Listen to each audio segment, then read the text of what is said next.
When I stepped out of the cab in Brooklyn, I didn't know it, but I was about to meet Glenda the Good.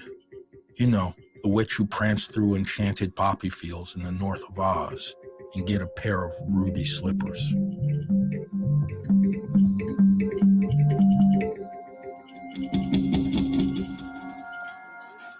Wait, there is.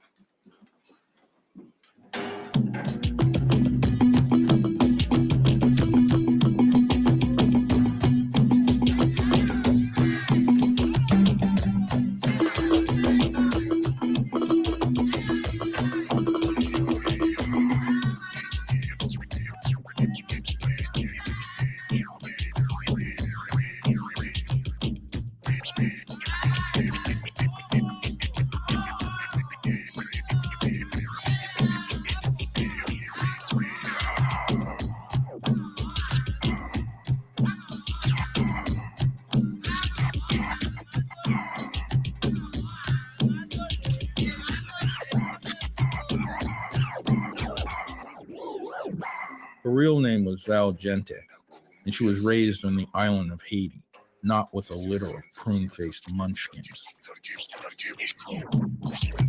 Val fused the ancient skills of the ritual drummer with the tools of the DJ in the digital age. She was a sorcerous shamanic talent with a gift for speaking to both the living and the dead.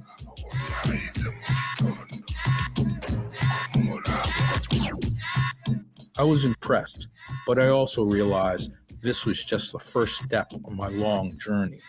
It was initiation, my ruby moment. You have to cue me because I can go on and on.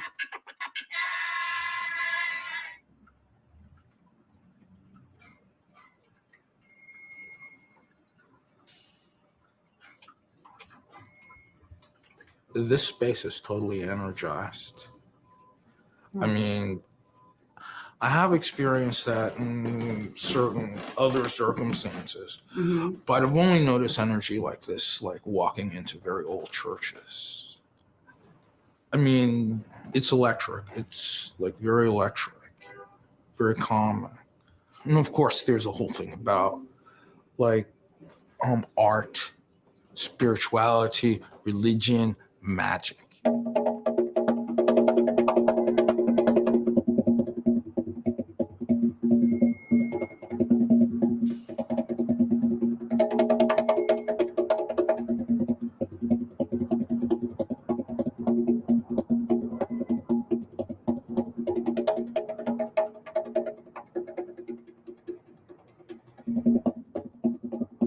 If you put your hands close to a speaker, while if there's some heavy bass, you're going to feel something in your hands. That's frequency. That's the physical manifestation of frequency, right? So there's some energy coming out of there that you can't see, but you feel it in your hands, sort of thing, right? So frequencies coming from the Haitian culture, you know, Haitian Voodoo culture, we're dealing with specific, you know, rhythm patterns, specific chants.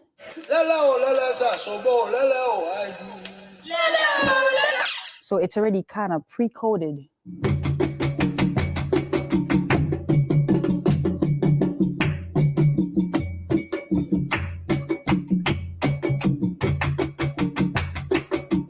And certain songs you don't sing after 3 p.m. on Thursdays.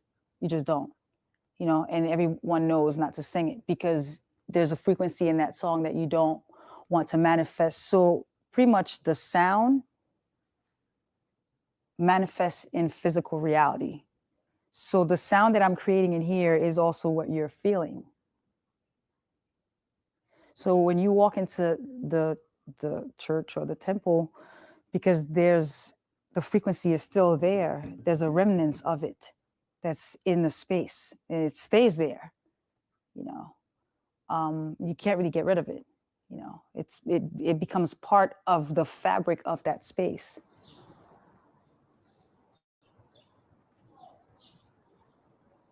This is a house I grew up in. It sits on a patch of overly taxed landfill in Hamden, Connecticut. I've sailed to South and Central America. I've lived in Los Angeles, New York, and Montreal. Finally, I settled in Berlin. After 10 amazing years in that city of ravens, a place I felt was my natural home, Hamden was the last place I ever imagined I would end up in life. I'd rather fight flesh-eating zombies in an isolated pocket of Pennsylvania.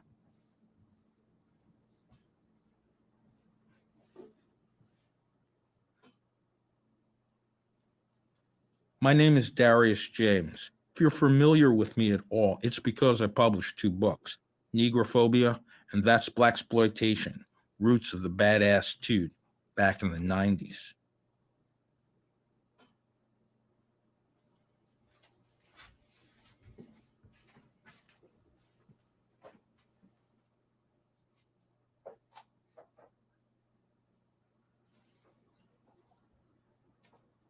I came back to this house in January of 2007. My time in Berlin had come to an abrupt end. My father had died. He was 81 years old. All that remained of my father was his mass collection in a cardboard box filled with ashes. I have not touched either since my return. My childhood home had become a mausoleum. I live in this house with my younger sister, Jerry. She is the sweetest person I know, and she is the only reason why I'm still here.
In an early stage of my search, I went to an exhibition at the Caribbean Cultural Center in Manhattan titled Standing with Papa Legba, Voodoo at the Crossroads. It was an unusual look at Haitian spiritual traditions through the lens of contemporary art. That's where I met its young curator, Chantrell Lewis. Chantrell reminds me of a young Muhammad Ali. She has the distinct lines and grace of a dancer and the mind of a boxer. I wanted to know more about her. I had a feeling she was more than professionally involved with the themes of her exhibition. So a few weeks later, I dropped by at her home in Brooklyn.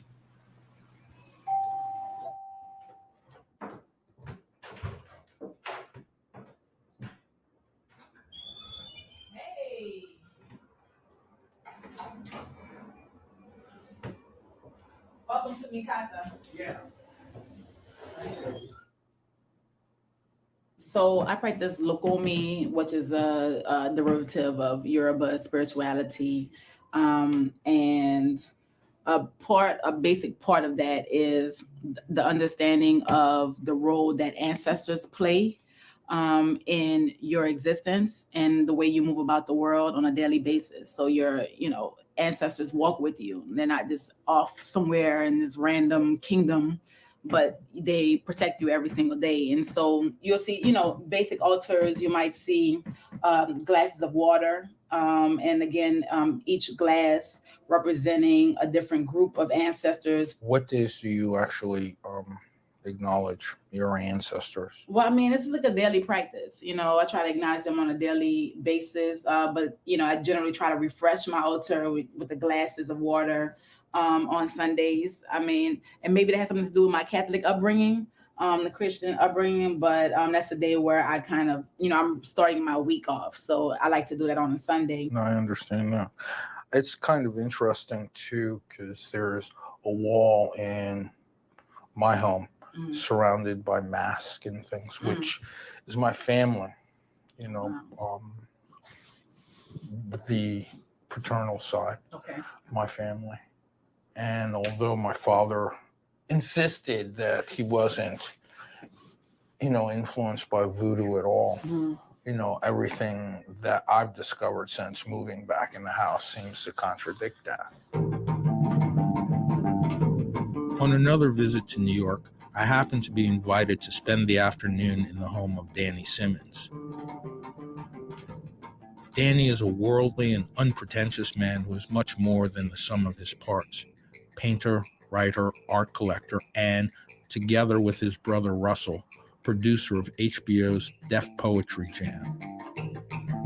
He's a system of refuge and support for a broad artistic and intellectual community in New York and beyond.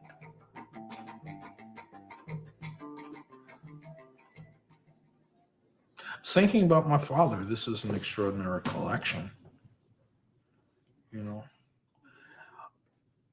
My father, collects masks from like all over, and he's got some good pieces. Mm-hmm.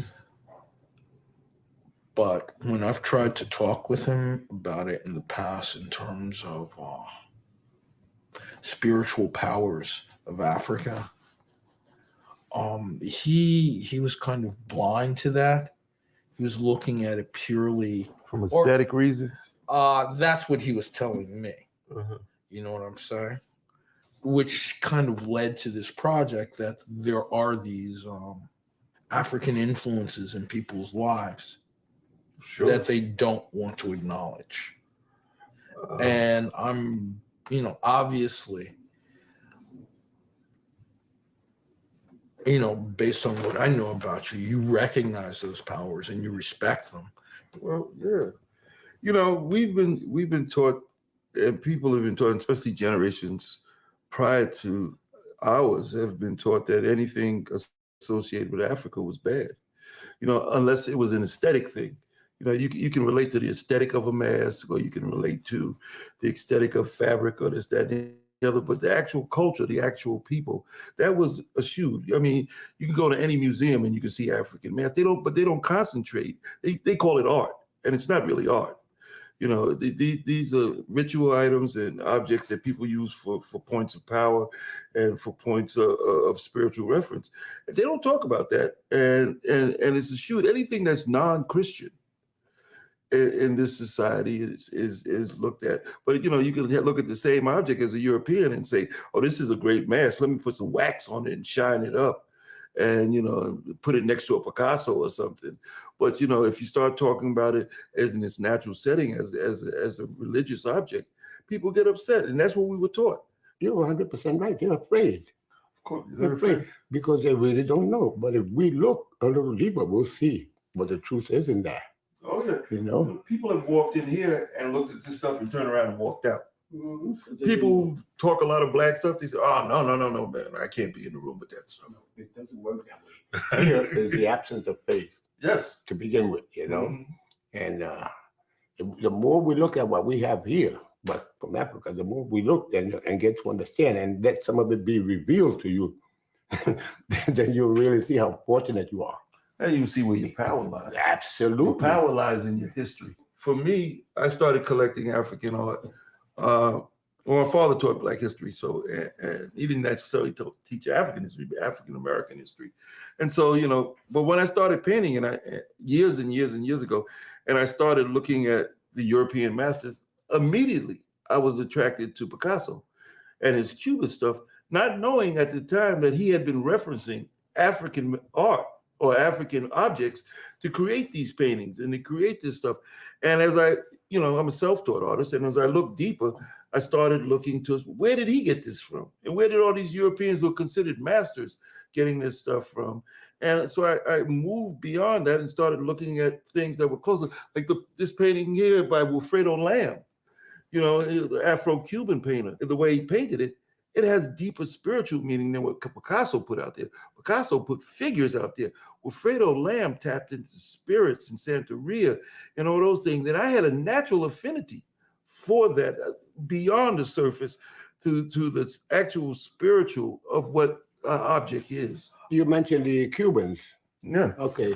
The Cubans, they were able to maintain a lot of their African heritage. My godfather in my religion, I am a Palomayombo. Where did he come from? Cuba. And what he bought came from Africa.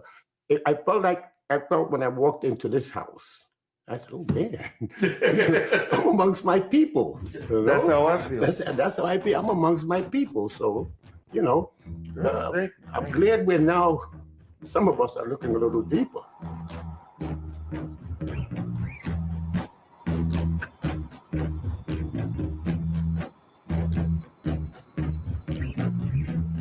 Together with my friend Kaneen, I went to join our ancestors occupying Wall Street. They weren't pounding drums in Zuccotti Park, though. They took their movement underground, camping out in silent protest underneath Lower Broadway since the 1690s.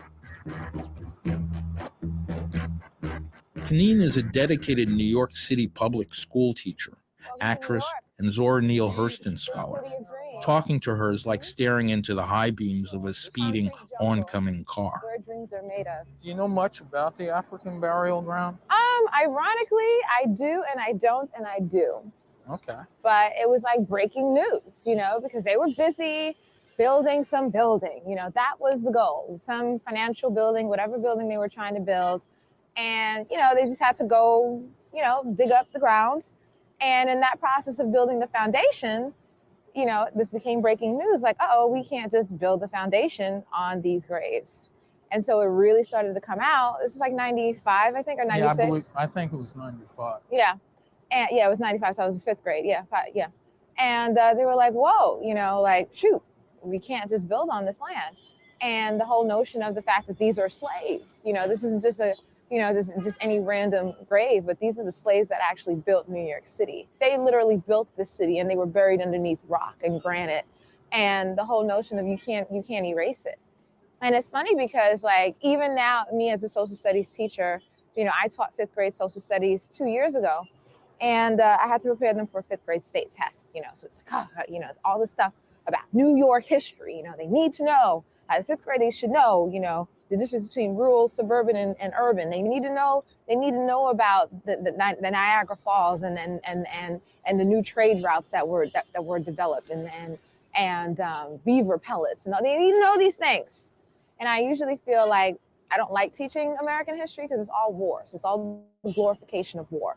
War of 1812, French and Indian, it's just war. And I'm like, and it never talks about the people. It never talks about the real stories about people and the rebellion and the revolution. And so, they gave me this book, and it was like this thick, just to prep them for the test, because the test is in November, school starts in September. And they had maybe 2 paragraphs on slavery in this entire book. Is the stuff on the Constitution they have to learn. There's stuff on the Supreme Court, the judicial branch, legislative branch, the branches of government. There's all this stuff, the Industrial Revolution, all this stuff that these little 5th graders need to know. Well, which is interesting because knowing about slavery would put everything else into perspective. It would, because the whole capitalistic structure of New York City and all of America, New York City was the hub of capitalism at that time and still is, was all based on all of the slave labor, like the whole notion of Wall Street, a Bank of New York, they all either insured slaves, invested in slaves, the East India Company, West India Company, all these companies that we do or do not know, we do or do not recognize. A lot of them, Lehman Brothers, all these companies that are like, whoa, on Wall Street today, not all of them, obviously, but there's some of them that really do still have a legacy and wouldn't be the companies that they were if they weren't investing in the slave irony, labor of from course, way is back in the that day. the burial ground is at the heart of American capitalism. Exactly. Which was an interesting thing, because as I was going through the rotunda here, Yes. they had a symbol for Legba. Yes. The crossroads. Yes. Yeah, the crossroads. Yes. Which told me that the crossroads wasn't about deciding what direction you were going to take, what fated decision you were going to make, but rather it was about contradiction. Mm-hmm. Mm-hmm. Mm-hmm. Which is probably the reason why Legba is considered a trickster. Exactly. And I love Legba. I mean, Legba is Bugs Bunny, you know? Yeah. That whole notion of what is reality, and I can shift it based on perception and what you are beholden to as reality, you know? Yeah. And that's existentialism. That can become nihilism. I mean, or denial, you know what I'm saying? Because what is reality? You know what I'm saying? I mean, like, New York would not be New York without the backs of slaves. Just like in the book by Zora Neale Hurston about Moses, the whole story starts off with the fact that these slaves in Egypt, you know, all of this labor is on our back and we can't do anything about it. We learn nothing but sorrow. You know, that's if nothing else, that's the lasting legacy that this leader, this pharaoh, wants to sit there and impart to us. Oh, you mean nothing other than your labor. And so, great, you see these beautiful temples, great, you see these beautiful pyramids, great. But that lasting legacy of the blood, the sweat, and the tears is still in everything that we see. And ironically, that's the path that we must choose. You know what I'm saying? And the path that a lot of history books choose is in one direction, which is erase that. It doesn't matter. Again, nihilism, denial of the truth. And I was literally sitting there looking at this book, you know, under the pressure of preparing, you know, fifth graders who 70% of them could not read on the fifth grade level. This is in 2008. Okay. So if you can't read on a fifth grade level, you really can't read. and I have 2 months to prepare these kids.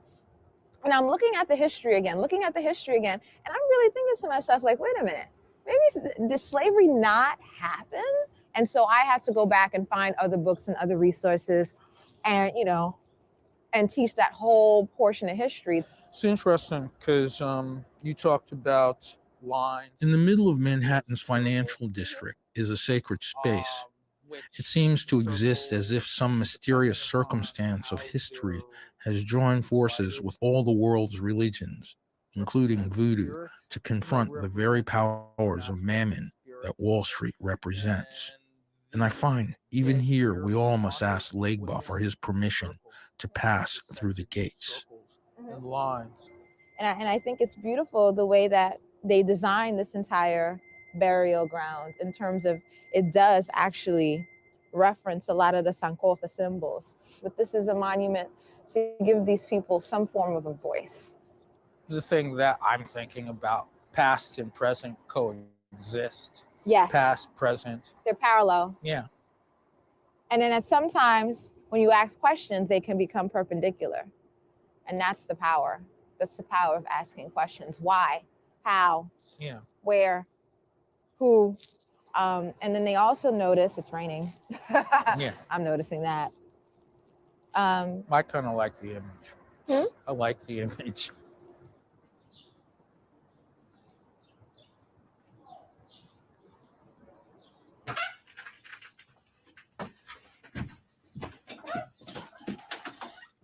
My father never really understood why I preferred living abroad. I once wrote him a letter and explained the reasons why I vowed I would never live again in the United States. His only reply was that he didn't understand. For me, why was simple. This place had nothing for me. Or at least that's what I thought until I was struck by a cold realization. I was wrong. There was something, maybe something unique. One of the reasons I started this journey was to find out what that something is.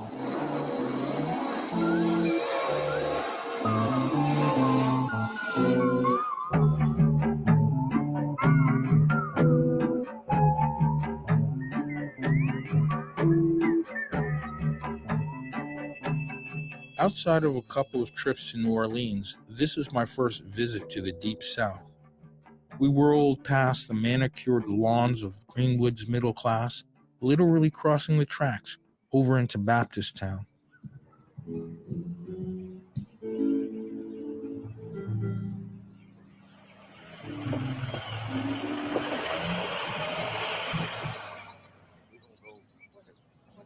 That's Young on Young and Pelican.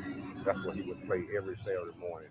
And Honey Boy said, when Robert Johnson come out and play. As we arrived, we were greeted by an unexpected surprise. Pastor MacArthur McKinley, Baptist Town's gold-toothed and jerry-curled reverend in a Stacey Adams suit. Homeboy knew he was clean. I shook his hand and asked, "Where can I get me a suit like that?" "Are you a married man, son?" he asked. "No, why?" "Well, that's good, because if you were married and you wore a suit like mine, it would only lead you into temptation," he said, gold tooth glittering in the Mississippi sun. As you notice, I just read a scripture where Jesus promised that he would go and prepare a place for us. And I'm going to do at this time, Sweet Home. It's a beautiful home. Yes. Sweet home, sweet home, Lord, I know, Lord, I wonder, will I ever get home? Sweet home is a beautiful home. Sweet home, Lord, I know,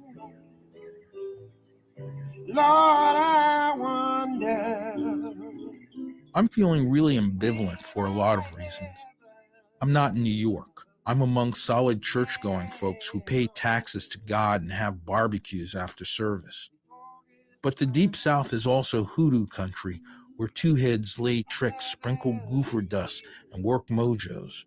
And this is stuff people don't talk about openly here unless they're telling tales about the one-eyed man deep in the woods making gree-gree bags or singing about it in songs by Robert Johnson.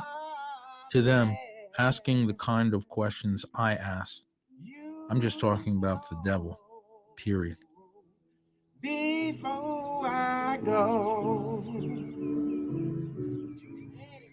Right here, right now, we're in Baptist Town. I mean, Baptist Town is like a safe haven for the blues singer like Robert Johnson, Honey Boy Edward, Guitar Slim. All those guys would live in this area. They would live in this area so they wouldn't go to the cotton field and go to work. Because they lived up across the river over there. The boss man would make sure they'd be at work. But they lived over here and they could hide out in the houses and wouldn't go to work. And that's what guys like Robert Johnson, Honey Boy Edward, those guys would do because they could make more money playing music on the corner than they could digging or chopping cotton.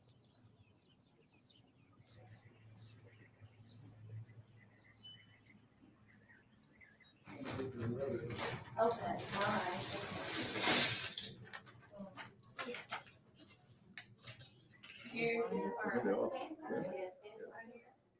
Robert Johnson would have been 100 years old today, and Greenwood was throwing the party.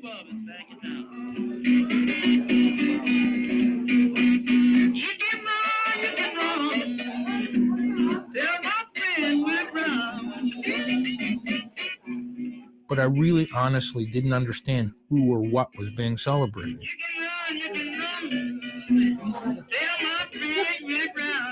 If what Mr. Hoover said was true, how was it that a man who played the blues was being celebrated in a cotton museum?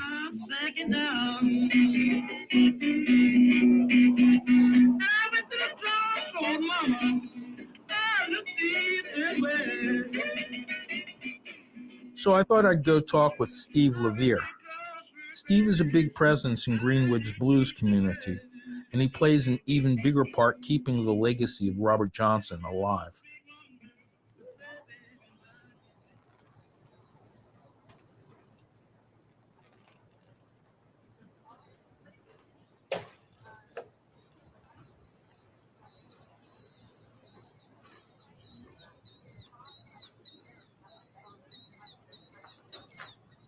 Greenwood is the world's first long staple cotton market, and it moved to Memphis about 1900. So things don't move too quickly in the Delta, as you know. Things have a tendency to maintain and retain and be retained. And so that's what that's all about. But as far as who owns Robert Johnson is concerned, which I think was one of the early posits that you set forth in your question, Robert Johnson and what is considered country blues, and really I think that's just a small portion of all indigenous American music, jazz, American black gospel, white gospel. It all has its roots in two primary cultures that the world has produced, the European culture and the African culture. And they came together on this continent. Okay, I understand that aspect of the story, but that, from what I understand, there's this whole generation of like British musicians who had discovered blues, American blues, and which was discarded, I think, by and large, but they had picked it up and created this whole sensation in rock music in the 60s and 70s. When the British musicians who were looking for songs to play, rather than write their own, why write your own when there's a guy like Robert Johnson who's written a great song that we could do? Let's do Dust My Broom. Let's do Sweet Home Chicago. Let's do Come On in My Kitchen. Right. And so they got their energy behind that and sold it back to America. Yeah, I understand. Yeah, I can see that. Actually, I heard a tape. It was an acoustic tape that Keith Richards had done covering Robert Johnson songs. And that's when I began to have respect for Keith Richards, knowing that he was a serious student of the music. Well, he said so on numbers of occasions. Yeah.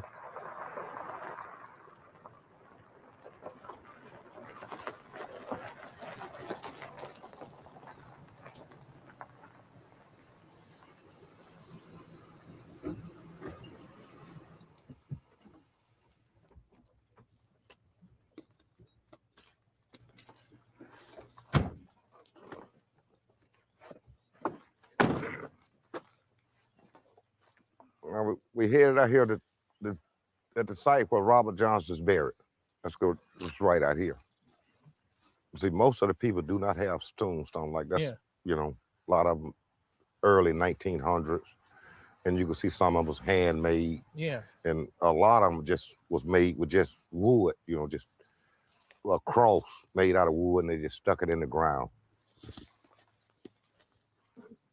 And Robert Johnson, he died right across this field over here because he followed a girl home that night. He followed Touch Hog's daughter home that night. When we be in these cotton fields, picking and chopping cotton all the way down to where you see them trees are, you would hear music coming from here.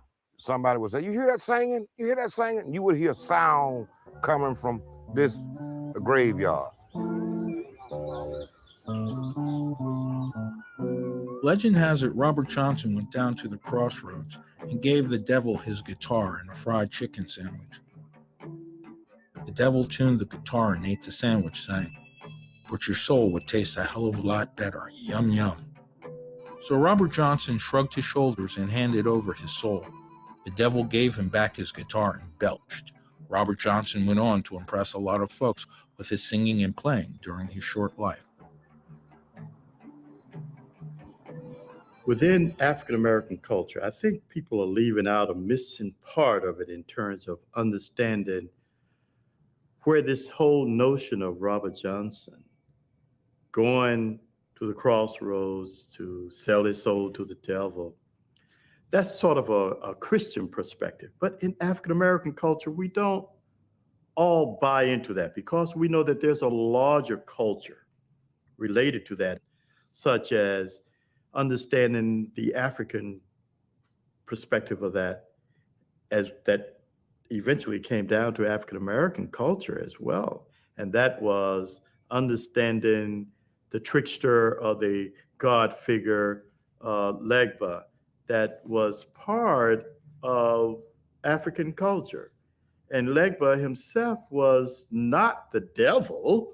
That's too strong of a term. But Legba was really a trickster that some people can call on. You said that people should begin to acknowledge that these African presences in our lives, that this is something that the culture at large has ignored. The reason why, of course, is that there's a lot of misinformation regarding African spiritual practices in this country. It is a motive. We have no proof of any of this, but I think it's worth exploring in terms of understanding, as some would call it, this voodoo kind of mystique around Robert Johnson.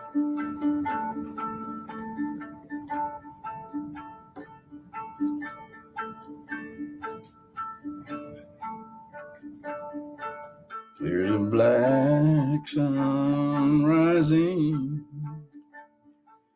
underneath the water. There's a black sun rising under the boundary man. Set in motion by the greed of Midas and the arrogance of Cain. A dark ritual of Moloch, straight from Bohemian Grove. The cremation of dull care, and the city they could not hold. Fire on the water, fire in the air, and below the black sun burning with an evil glare.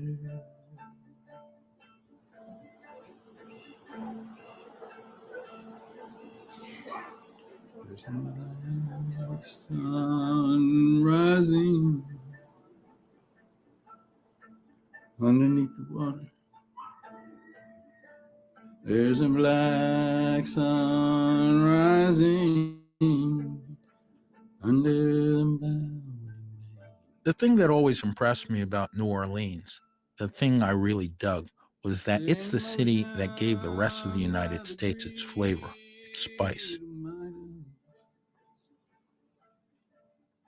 It's a city renowned for its celebration of life through its food, music, dance, and sex. It was the city in America that wasn't afraid of the body.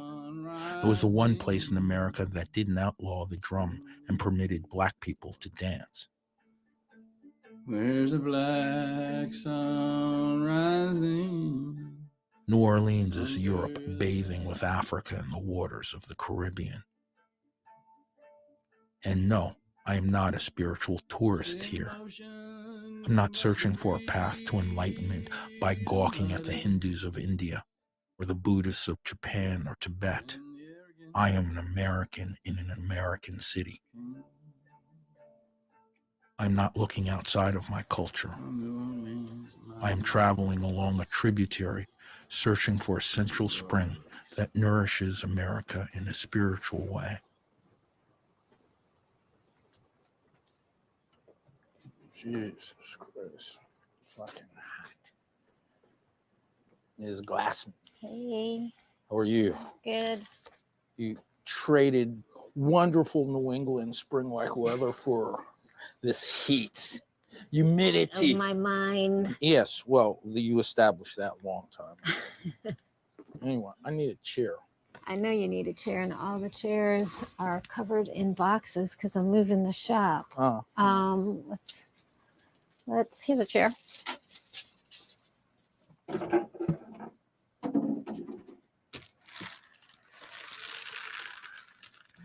And I'll sit on the the box of salt. Okay. That way I'm cleansing myself as we speak. Indeed, I am. Yes, there you go. So what's happening? What you doing?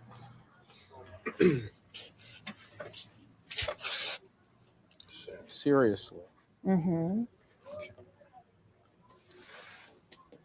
Last time you were here, we were initiating people in my temple in the miserable, unbearable heat, and Edgar, my papa from Haiti, was here. Yes.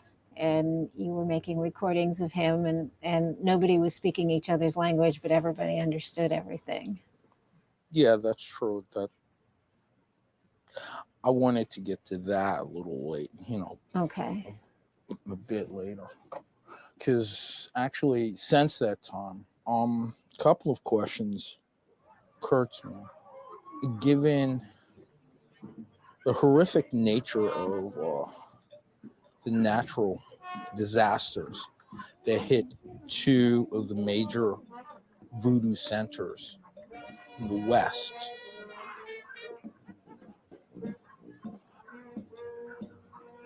I don't understand how one can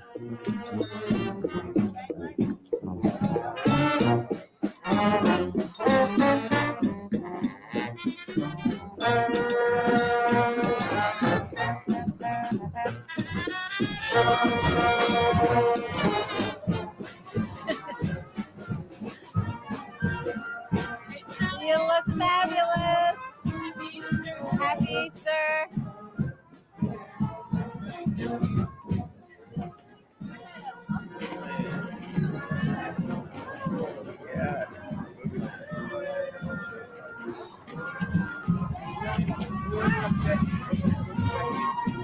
Okay.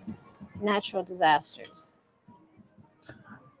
in the face of two horrific disasters, monstrous proportions, that some might say are acts of God. Mm-hmm.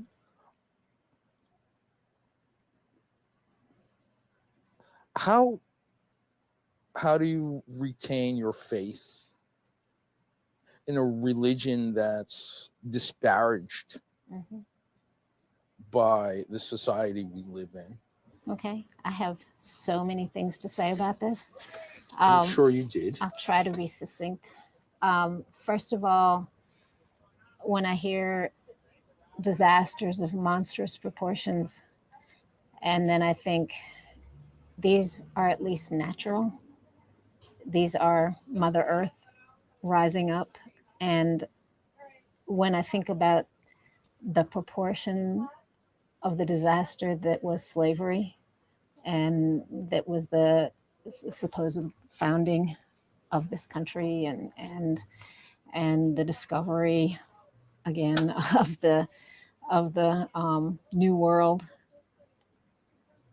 I think at least there is something aligned, and that Haiti, like New Orleans, has somehow become the conscience keeper for the Western world, and the violence that was done upon humanity at those times.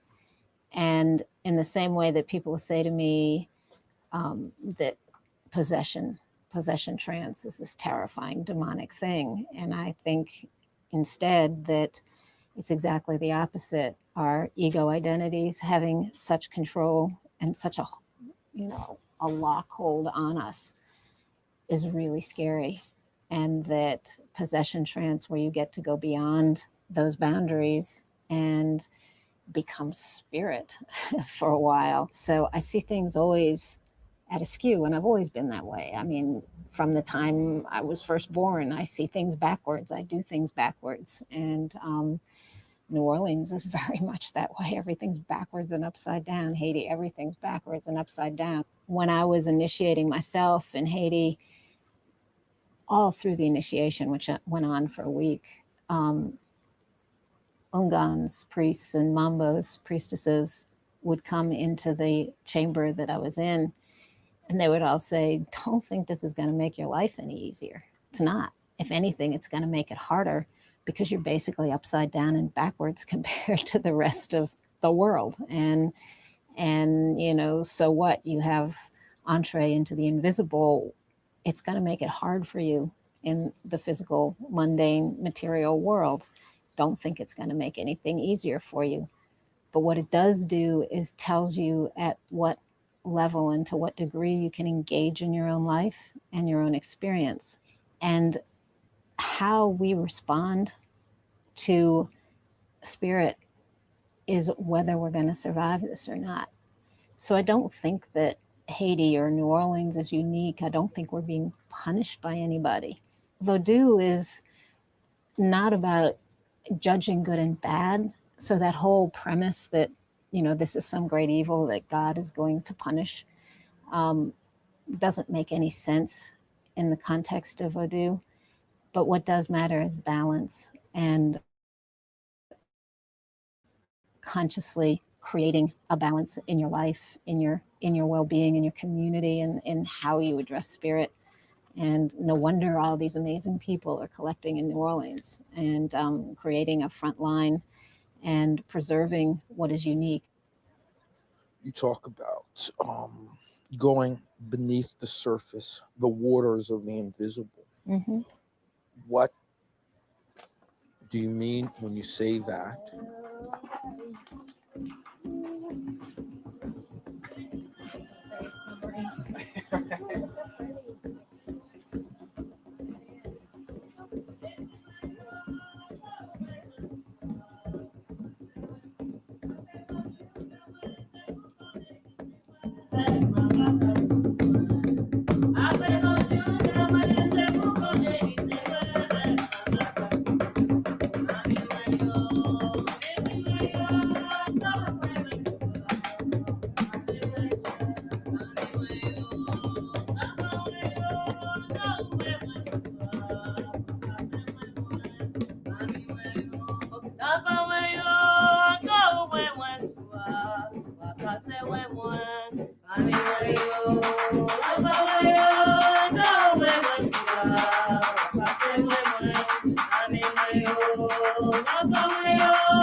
In the Vodou worldview, we could say, and actually the way I perceive and always have perceived, there is a surface level in the world that's the physical, that's the visible. And there is also simultaneously within, beyond, throughout, around all of the physical, there is an invisible ocean of spirit. And by spirit, I mean basically intelligent energy. And this intelligent energy, to me, radiates from the presence of the divine. And spirit is in everything.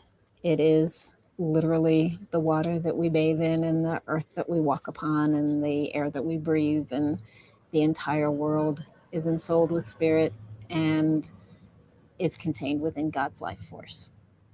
And these two worlds interact and interpenetrate each other. They reveal things about one another and they affect one another.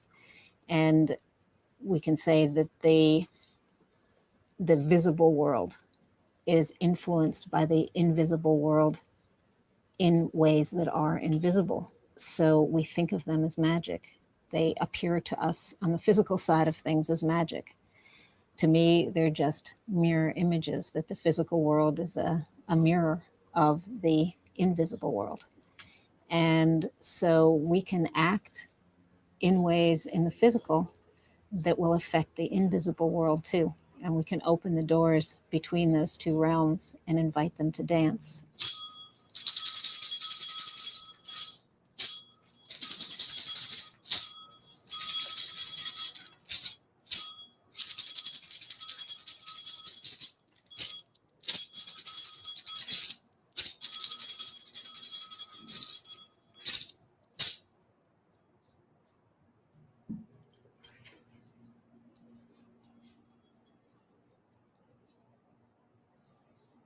L'aigle qui garde la porte.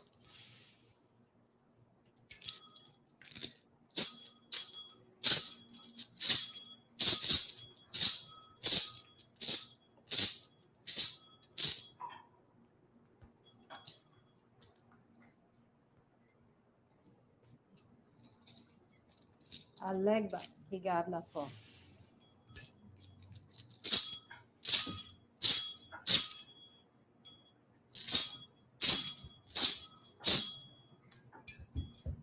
Au tambour, de l'un à l'autre dans le haché. I didn't really understand the deeper meanings of friendship until I met Sally. We met in high school. She had recently lost her mother. I had lost my own the year before. It's a loss I've never really recovered from either. It remains the most painful experience of my life. The world fell from beneath my feet and I tumbled into an infinite darkness. Sally was the one person then who understood those feelings. We formed a bond of empathetic intensity.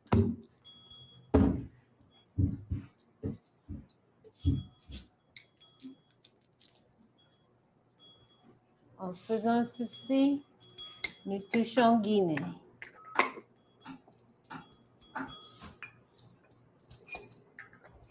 La famille de ma mère, la famille de mon père touche Guinée. Nous dansons ici et en Guinée on danse.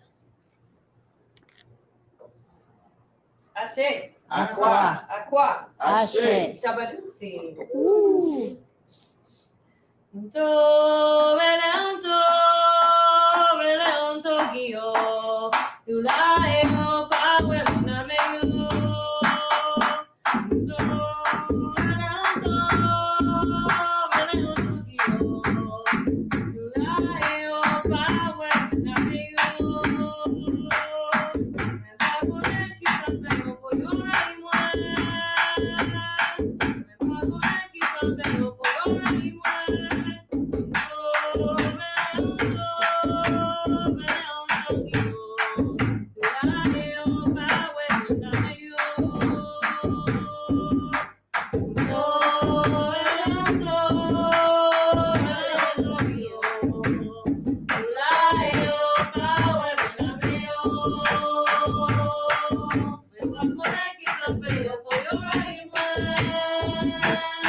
When you're dancing in a ceremony and the drums are beating and there's lots of vibration and frequency happening, every color you see, every gesture that there is, every song, every beat is focusing the mind in a particular way and accentuating a particular vibration, a particular frequency. And it allows ordinary, everyday people in the ordinary, everyday world to suddenly break through that ordinary world into this realm of spirit and become spirit. It's interesting you described spirit as like intelligent energy, as opposed to these personified forces of nature. Through our interaction with them, we start to be perceived beyond our own boundaries. And what happens in possession trance is not that you're being shut out or shut down and being taken over by some force out there. Instead, you're just going past what you think of as your limitations.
Okay, I'm gonna fast forward it, guys, to a few minutes just to this one particular time.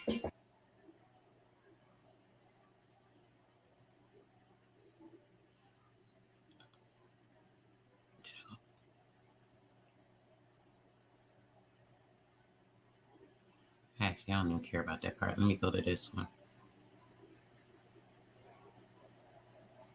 Where is it? Is this it? Yep. Alrighty. I've known David Goat Carson since my boho days in a now vanished New York. David is a novelist and songwriter. He studied with blues legend Skip James and shares a Grammy with musical collaborator Dr. John.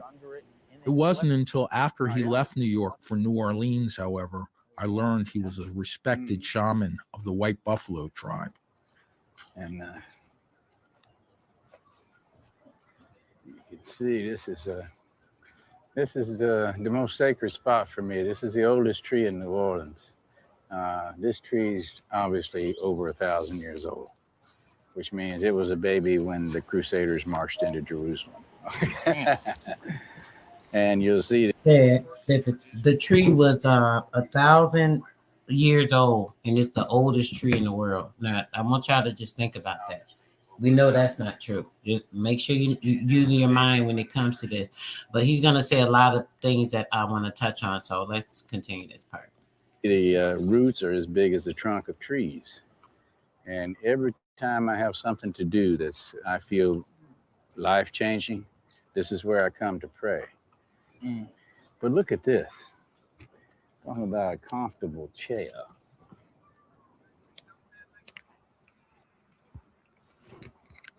I was actually interested in how Native American practice merged with African spirituality. That's been a repeating theme in many of the people I've talked to. We went from Africans, right? African Americans, which is oxymoronic. How can you be African and American? That in itself, that title itself is a oxymoronic statement. That's two different continents. So how can you be both, right?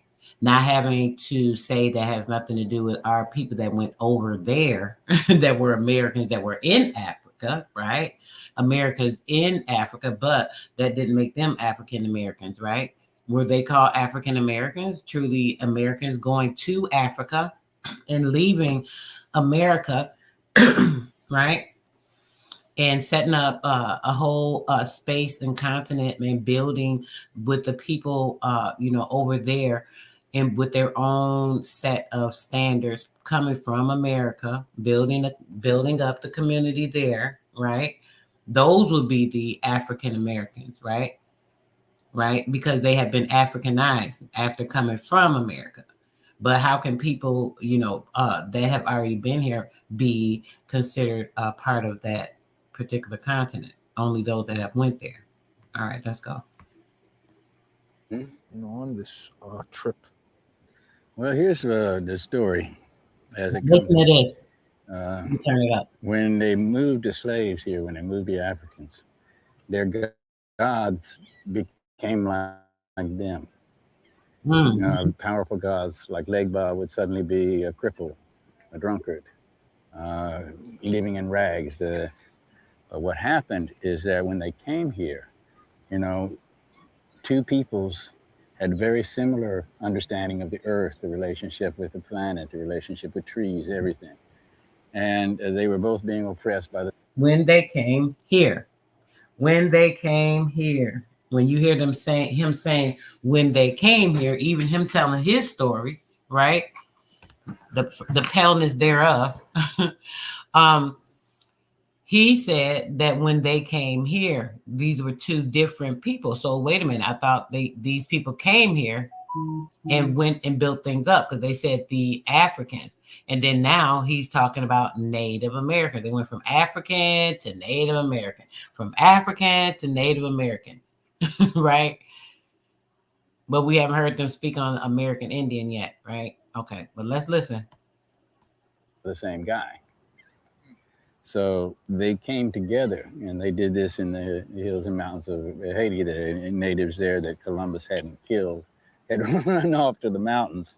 And so the Africans to do their religion, because it was not the devil Native worship, Americans, according to the Catholics, the that were natives. around them, they had to go off in the woods. The natives. And when they was in the woods, they run to the Native Americans.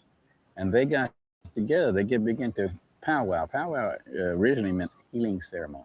Let me go back, because I was talking. Story as it comes to me. When they moved the slaves here, when they moved the Africans, their gods became like them. Powerful gods like Legba would suddenly be a cripple, a drunkard, living in rags. What happened is that when they came here, two peoples had very similar understanding of the earth, the relationship with the planet, the relationship with trees, everything. And they were both being oppressed by the same guy. So they came together and they did this in the hills and mountains of Haiti. The natives there that Columbus hadn't killed had run off to the mountains. And so the Africans to do their religion, because, it was devil worship, according to the Catholics that were around them, they had to go off in the woods. And when they was in the woods, they run to the Native Americans. And they got together, they began to powwow. Powwow originally meant healing ceremony. That's what powwow means. And they came together, and from this merging, all the Petra, the fire ceremonies in Voodoo, New Orleans, Voodoo, Haitian Voodoo, came about through this blend, which is where the Mardi Gras Indian tradition comes from, And I think it's very telling that the Mardi Gras Indians used the Indian because they had to have somebody who was going to fight the gods of Europe. And so they started talking to the Indians, and the Indians fell in love with the black people. They thought, pretty. Did You they know, totally different view. Hold on. He just said, now he said the Indians, right? First he said the Africans, then he said the natives. Now he's talking about the Indians. Let me go back.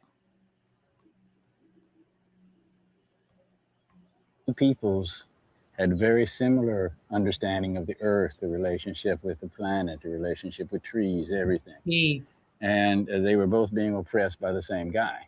Listen.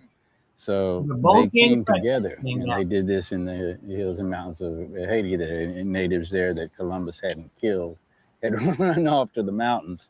And so the Africans, to do their religion, because, you know, it was devil worship, according to the Catholics that were around them, they had to go off in the woods.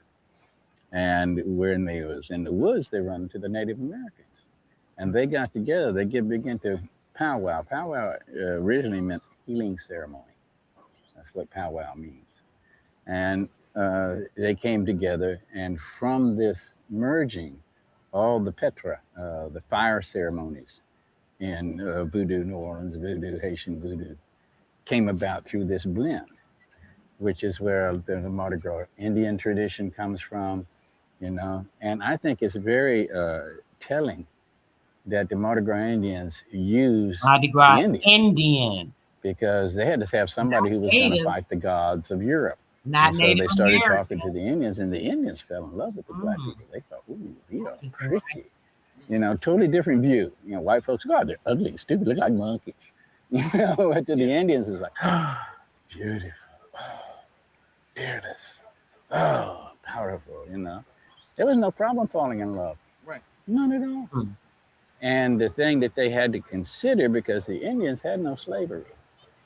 You know, if your slave married an Indian woman, that Indian woman was not your slave, nor were the children. They would live on your plantation, and they would help the husband, but they would have their own garden, and they would eventually buy the planet, the relationship with trees, everything, and husband, but they would have their own garden, and they would eventually buy their husband's freedom. Oh, the woman having and this is where you get the whole right. The woman, as I've told you guys many times before, everything goes through the woman. All of the land and the property and everything was belonging to the woman. It was passed down to the woman. You guys understand that? You understand how important it is to know that? Virtual peace, bro. You know how important it is to know that and verify that information so that you understand how things are taken. You have to understand what happened to know, you know, where you're at. So when it comes to it, when these people came with the women, because the women had all of the property, he's verifying that. And now he's talking about the Indian women, remember? Because in order for them to get in contact and get and coincide with the natives, the Africans and the natives coinciding, if you heard the story correctly, the Africans and natives coinciding, they were off into the forest in the woods. But the Indians had land and homes. Pay attention, because that's everything he just said, if you really heard it. Let's go. Thing of free people of color. You know, that's like one of the big New Orleans things. It's one of the few places in the South where there were free people of color. It was the only place in the South where the Africans were allowed to drum, because they were afraid of the African drum because it was too much like the Native American drum. And are they talking to the Indians? What are they saying? You know? Oh, and they would freak separate out. people, huh?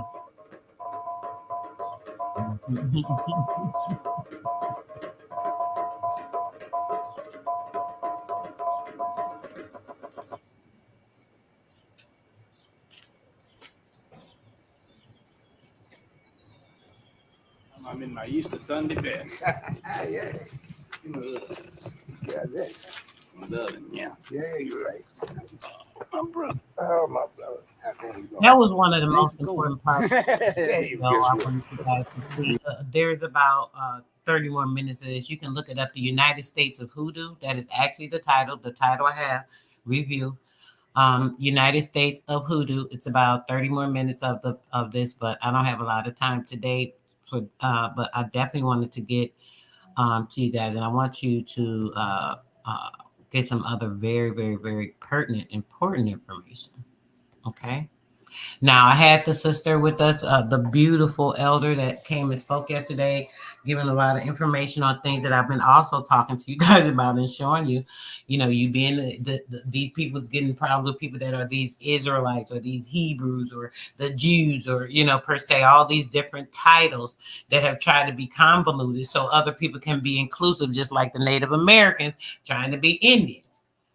I mean, it's so easy to see the manipulation, but I'm going to read to you guys some things from this book and hope you can get a clear understanding.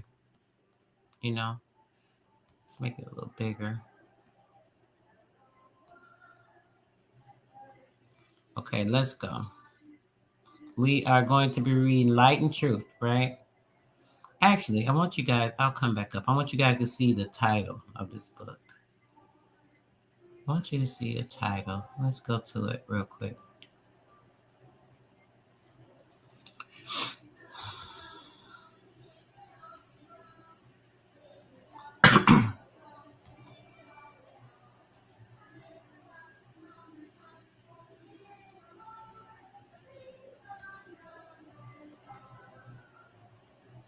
When I saw that video, right, and he was telling the story, I'm like, this is the same story I keep telling people. I don't know why people get upset with me.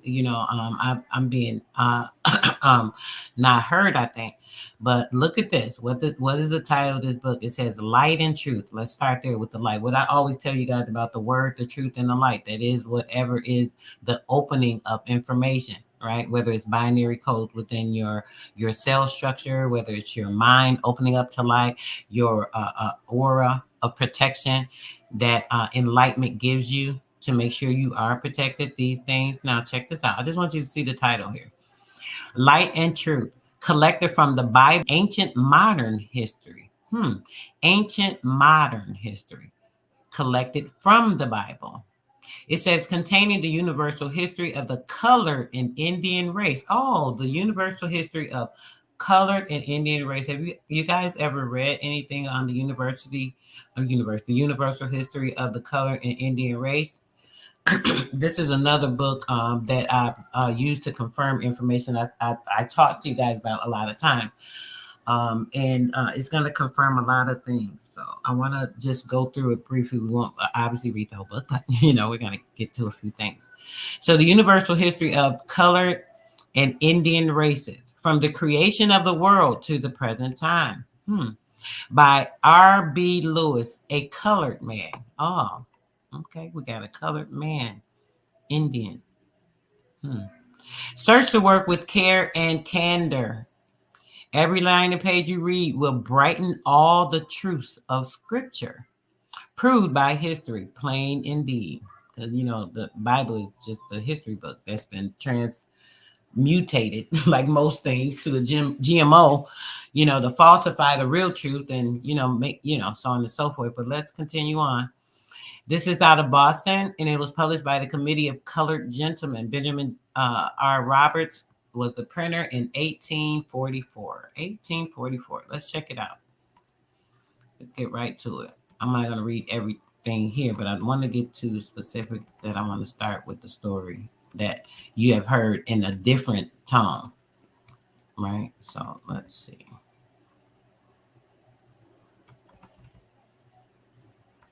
Okay. Sons of Adam. Let's start here. Let's start here. This is about to get real good, guys. I wouldn't be here for nothing today. Okay, so just more clarification. As you guys remember, I showed you guys, we went over the book, the Aboriginals, the True Israelites. I can't remember the title of the other two books, but I've shown you guys plenty of times the same thing. But we're just going to read it again for verification purposes. For those that don't have eyes to see and ears to hear, let's hope we can unclog some things in your ears and, get you a better focus. Let's start there. The sons of Adam. It said Cain and Abel were the first offspring. Cain and Abel were the first offspring offspring of Adam and Eve, right? My spirit want me to tell y'all or mention to you guys about that when you hear that offspring. Me and my sister were having a conversation about this the other day, you know, with like, you know, who you are and certain things, you know, and even in that, when it comes to people calling their infants or their offspring children or kids, you know, putting these titles create things. We know that's part of the manifestation. I don't want to get too much into that, but I did have to mention that. So listen, even in speaking here, saying the first offspring, it doesn't say children, it doesn't say kids, it doesn't say anything of the sort. It says offspring, and offspring would be a part of, which means a child that you would consider or a kid that you would consider are coming from you. So that is an offspring of you. So they are what? Offsprings. They're not children or a kid. A kid is actually a baby goat. And child goes or children goes into papacy, which actually in law goes under servitude and slavery. So your child being a slave, if you had that understanding. I don't know if that's clear or not, but I hope y'all got it. What's up, Stephen? Or Stephen, I'm sorry. Grand Risings. All right, let's go. We're about to get into it. I'm gonna try not to stop and do too much talking because I want to read as much of this as possible, but I definitely had to speak that to you guys. Okay, so let's go. It says that Cain was a tiller. Who are the tillers of the ground? Nobody but us, but we ain't gonna get into that right now either. Cain was a tiller of the ground, Abel a keeper of the sheep in process of time, right? It came to pass that Cain brought of the fruit of the ground an offering unto the Lord, and Abel he also brought of the firstlings of his flock and of the fat thereof. And the Lord had respect unto Abel and his offspring. Now, I'm gonna start. Let me go back up here. I actually omitted. I'm sorry, guys, because when I went back down, I went back down too far. I wanted to start here. At the creation and coming from the ground. Hold on, where is that? Okay. Damn, I done lost my place. That's why I had it in place. I hate when I do that, guys. So we'll get back to it, though. Hold on. We're going to start up here so I can make sure I don't skip where I wanted to start with you guys. The history of man. I'll try and read it so I can go a little faster. Primitive man, the land of Ethiopia. Listen, the land of Ethiopia. When we spoke with the elder yesterday, didn't she tell you and confirm the same thing I've been telling you guys, that Ethiopia is here? They keep telling you Ethiopia, Africa. We hear Ethiopia thinking, oh, that's part of Africa. No. That is here, right here. Make sure you have a clear understanding of that. So let's verify some other things. It says the creation took place 4,004 years ago, before the Christian era, according to the Jewish compilation, right? And if you guys remember, I read to you guys another historical book, and it told us and showed us the actual deluge of these people coming through, and things of that nature. Not the ice wall, none of that fake mess. Oh, okay. I don't want to get started. I said I wasn't. Okay. Now, in the sixth day of the creation, God created man in his own image. He created man in his own image. In the image of God, God created he, him. In the image of God, God created he, him. Male and female, he created them. He created them, male and female. Okay. And the Lord God formed man of the dust of the ground. And breathed into his nostrils the breath of life, and man became a living soul. Man is a living soul. The scriptures evidently distinguishing between the spirit and the soul. We know that all the time. This actually is confirming also that I've shown you guys that the spirit and the soul, we have people that say, no, it's the same thing. The spirit and the soul, no, it's not. This is very important to understand. This is how a lot of people are manipulated, because they don't know that spirit is able to be manipulated, right? Your soul, you're the author of your soul, right? That is your living breath, your life. But when it comes to the spirit, that is that altering manufacture, right? That's like that H spot, the hidden spot. That's like the green screen, you know, these types of things that can be manipulated by what? The wave formatting I always tell you guys about. So let's get right back to it. It says that the word which we call soul is used to denote mere animal life and seat of sensation, appetites, and passions. Here, the word translation life is the same that is which elsewhere is translated into soul. Hence, we have our bodies and animal life in common with brutes, but the spirit, which was created in the likeness or the image of God. Now, listen, remember when we talk about what God we're talking about, that this is a blending. Remember, when people are giving their information, you got to use your own discerning spirit, because we understand the difference between the soul and the spirit, right? The soul is the likeness, is they're saying it is the image of. And when we think of the soul is the actual you, the essence of, right? So just clarify that. Hence, we have our bodies and animal and life, blah, blah, blah. Okay, I'm sorry. I don't want to repeat. Okay, it says, but which was created in the likeness of God, and which raises man above the brutes that perish, make him a rational and an accountable being. This is all on the sense of the colored man. This is the writings of. Okay, it says Adam, the first person, was created of the dust of the earth, and the Lord God formed the dust into an animate figure and made a man. Eve, the second person, was formed of the rib taken out of man's side, which we know that could not be possible. How could a life come from a man, and the woman is, which is the womb, the matrix into this realm, is the only one that is affected. So keep that in mind. Okay, and the Lord God took man and put him into the Garden of Eden and dressed it and kept it well. Okay, let's go. The fallen man. The transgression of Adam and Eve, commonly called the fall of man, took place probably soon after the creation and has most awful in its own consequences for the transgression. Adam and his companion were driven out of the garden and to till the ground of Ethiopia. It needed cultivation and the consequences of the curse. So they were sent where? To Africa? It says it needed cultivation and to be tilled. So is this the creation story? Listen, because we know that the story has been twisted. We know that there's a story that Adam and Eve are of a certain ethnic origin, right? But we know that not to be true, because if they were sent to Ethiopia, that means they were sent where? Here, right? And we know that the beginning of everything would be here in America. So this obviously is kind of a trick of words and thinking. Remember, this is written by a colored man. We're talking about a colored and Indian. A lot of times people say color is the same thing, but y'all know I don't believe that. That's a whole nother thing. Being colored, it's a whole nother thing from being what would be considered Indian. So it says Adam and his posterity settled on the river of Gihon, then went out to the Garden of Eden, which we know is in America, right? And compassed the whole land or country of Ethiopia. And they tilled the ground from which Adam was taken, which we know Ethiopia is the same thing as America. The word Adam is derived as follows: Adam, Adama, Adami, Adma, which means earthy. He's earthy, of the soil. Listen to this. Cain and Abel. Let's get to this. Cain and Abel were the first offspring, of Adam and Eve. Cain was a tiller of the ground, Abel a keeper of the sheep. In process of time, it came to pass that Cain brought of the fruit of the ground and offering unto the Lord, and Abel had brought of the firstlings of his flock and the fat thereof. And the Lord had respect for Abel. Now, I want you guys to pay attention to this. Remember, we have to use common sense and discernment with things. It says Cain brought forth fruit of the ground in offering to the Lord. Fruit of the ground, the purest living, the things that you would bring to offer God, the best of everything would be fruit. You want to offer God fat. You want to, I don't know. I don't know about that. I don't know if God would prefer the true essence. If we were offering something to a true God, a being outside of ourselves, this would be the best offering, right?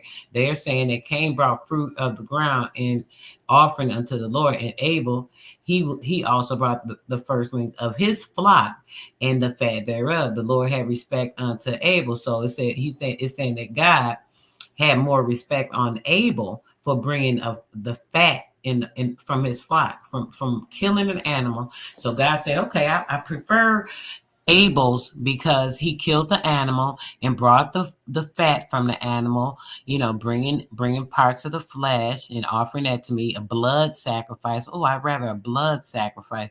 Sounds kind of vampiric to me. Versus the fruit of the ground. Oh man, I hope y'all follow me. But either way, let's continue on. I said I wasn't going to talk too much. But unto Cain and to his offering, he had no respect. He had no respect for offering a beautiful fruit. I wonder why.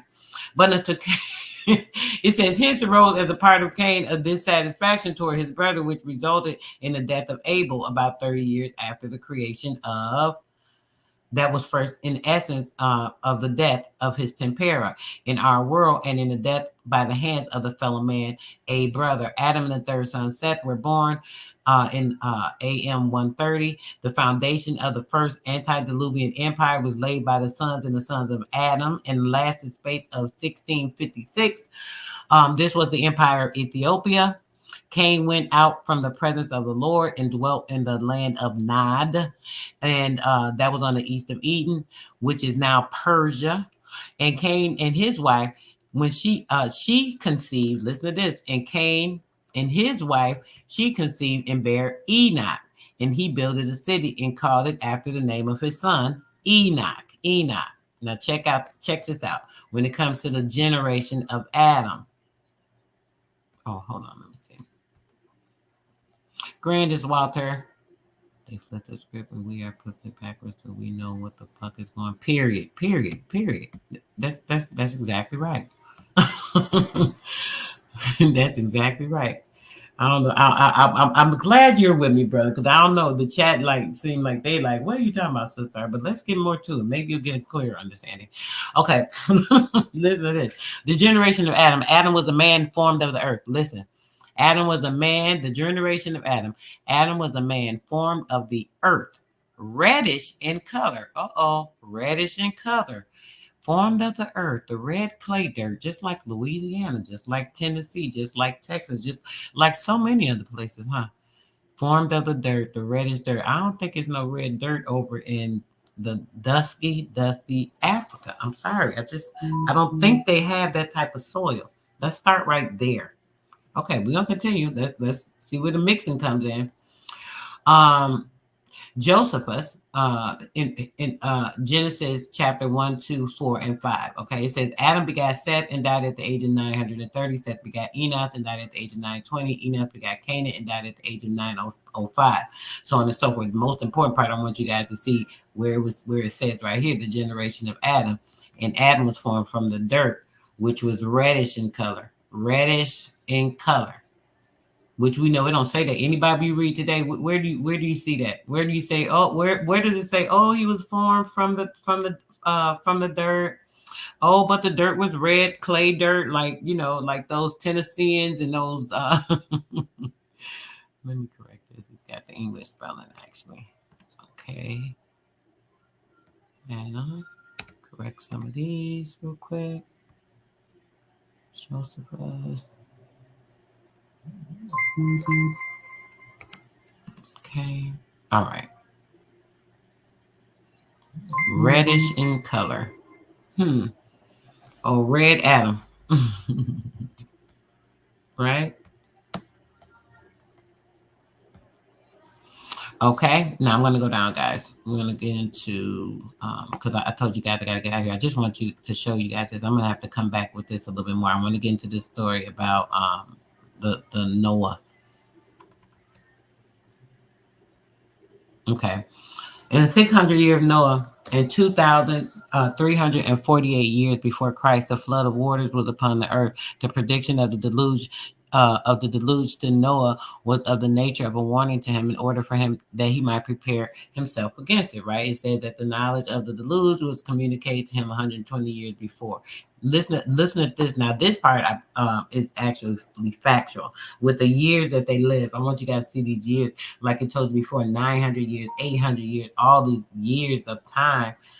Okay, I'm sorry, guys. Let me find my space because I'm reading and I'm trying to find this to read to you guys about. Let me see.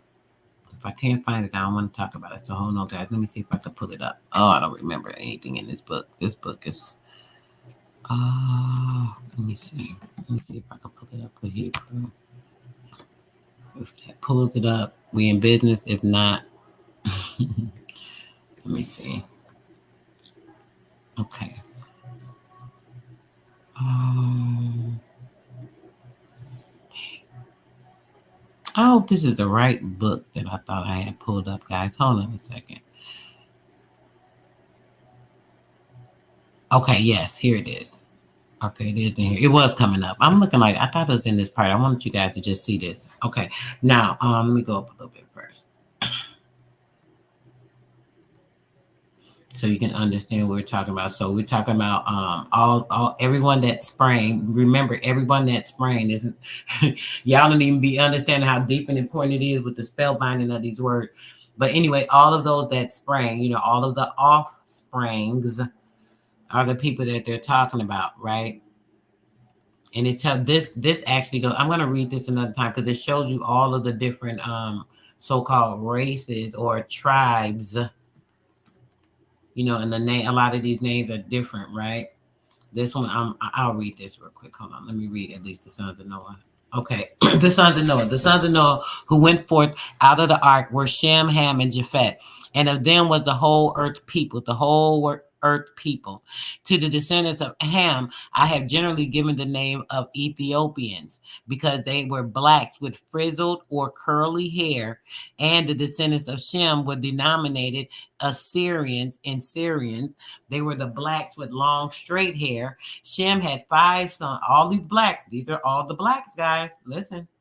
The Shem had 5 sons, which were the Euphrates to the Indian Ocean and the Abyssinia, sorry about that. And it says Elam left a posterity called the Elamites, and they were the ancestors of the Persians. It says Asher lived in the city of Nineveh. Yes, Nineveh. I'm sorry, guys. Of Nineveh, and named his subjects Assyrians. He became the most fortunate nation, the Assyrians. Arphax named the Arphaxidites, now called the Chaldeans. They were the Chaldeans. Mind you, these were all blacks, it says. From Aram sprang the Aramites, whom the Greeks called the Syrians. Okay. Loud founded the Lodites, who are now called the Lydians. Aram had 4 sons, Uz, Gather, and Mesa. Uz founded the Trichonitis and the Damascus between the Palestine and the Calastria. Okay, and it says that Ui founded the Armenia, and they were gathered and sprang into the Bactrians. Okay.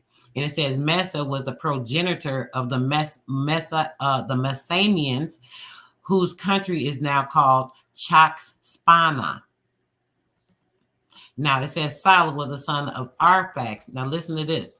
Charlotte was the son of Arphax, and the Hebrew, and was the son of Sala. And I'm sorry, Hebrew was the son of Sala. And Heber was the son of Sala. From Heber, this is the part I want you guys to hear. It says, from Heber came the Jews that received the name Hebrew. The name Hebrew is derived from the Hebers, right? And the Jews. And the name ended up being Hebrews. If you guys can understand that. The name of the Hebrews, so all of the Hebrews, as I told you guys before, the ones that brood over the land, he that brews the land, all those that spread over the land after with the so-called deluge and the flooding, because when there was a great flood, they went in different areas. All the sons of Noah, which were who? The blacks. I'm going to go back and read that part again in case you don't remember. And these are all Hebrews. Wait a minute, I think I passed it. Okay. All of the sons went forth out of the ark and were Shem, Ham, and Japheth. And of them was the whole earth people, the whole earth people out of these who? All of the descendants of Ham. They have generally been given the name of Ethiopians, blacks with frizzled or curly hair. That's us. We know that so-called Africans don't have frizzy, curly hair. We have curly, 9-ether, frizzy, curly hair. The descendants of Shem were dominated Assyrians and Syrians. They were also blacks, but these blacks had a different texture of hair with long, straight hair. Okay? And going back here, they're all descendants coming down from the sons of and going down to Heber, who was a son of Sala. Heber was a son of Sala. From Heber, the Jews received the name and started being known as the Hebrews. I hope that makes sense, guys. I know I kind of rushed through that. I hate when I rush through things. I wanted to take my time and go through this a little bit more, but I definitely wanted to throw it in there because when the native guy was speaking to him where I stopped the video at, that was one of the most important parts I want you guys to see because it verifies all of the same information. They don't even know when they be telling on themselves, telling the truth on things that they may not even think it's important, but they're so important. It's so much more I want to get to this, guys, but when I get a chance, I will get back over here. I want to get into this a lot more so I can show you some more things in information to that. But I also want to get back over here and start getting into other information that I have been sharing. I haven't been over here much because I've been doing great on TikTok. But TikTok is they're talking about they're getting ready to put it down. They keep talking about I don't know what they're gonna do, but I'm gonna start making sure that I blend my time a little bit better, a little bit more. So I'm bringing the information to you guys as well. You know, I don't have to worry about getting strikes and all this stupid nonsense on TikTok. I could talk about what I want. And if someone, is, coming against the information because they're unaware or ignorant to, the law, I don't have those people coming against me. People actually come and support over there because they know what's going on. So it's more a awakened atmosphere on TikTok. I'll just say that. And it's definitely a lot better. All right, guys, peace, love, and bliss. And I'll try and come back sometime this week. I definitely am going to see when the elder will be able to come back and speak with us again. I want to go over a few other things that she has going on we didn't get into, and we'll take it from there. All right, guys, peace.